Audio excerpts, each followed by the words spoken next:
Sa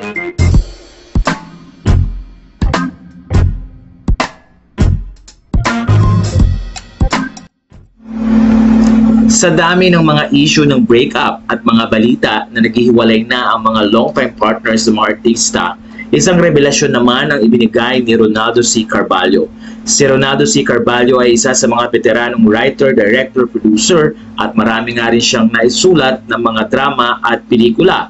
Kaya naman sa kanyang kwento, tila pinag-usapan niya ang relasyon ni Kim Chiu at Sian Lim na ayon nga sa mga netizen ay hiwalay na. Pero ayon sa kanya, hindi totoong hiwalay ito. Ito ay gimmick lamang dahil na rin may mga bagong proyekto sina Sian Lim at pati na rin si Kim Chiu. Matatandaang may mga bagong teleserye si Kim Chiu at meron din naman si Sian Lim sa GMA7. Narito ang kanyang kwento. In the contrary, sina Kim Chiu at Sian Lim naman maayos ang relasyon mula noon hanggang ngayon.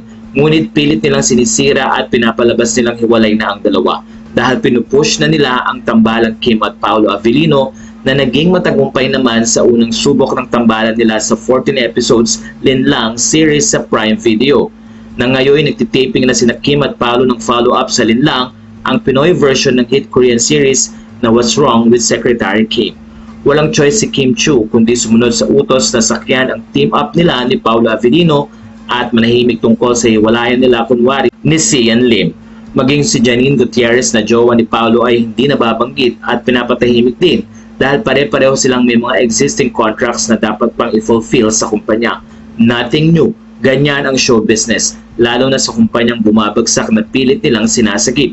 Kailangan nilang kumita ng gusto with the contract stars. Nakikipag-cooperate naman silang lahat ng buong puso bilang mga artista.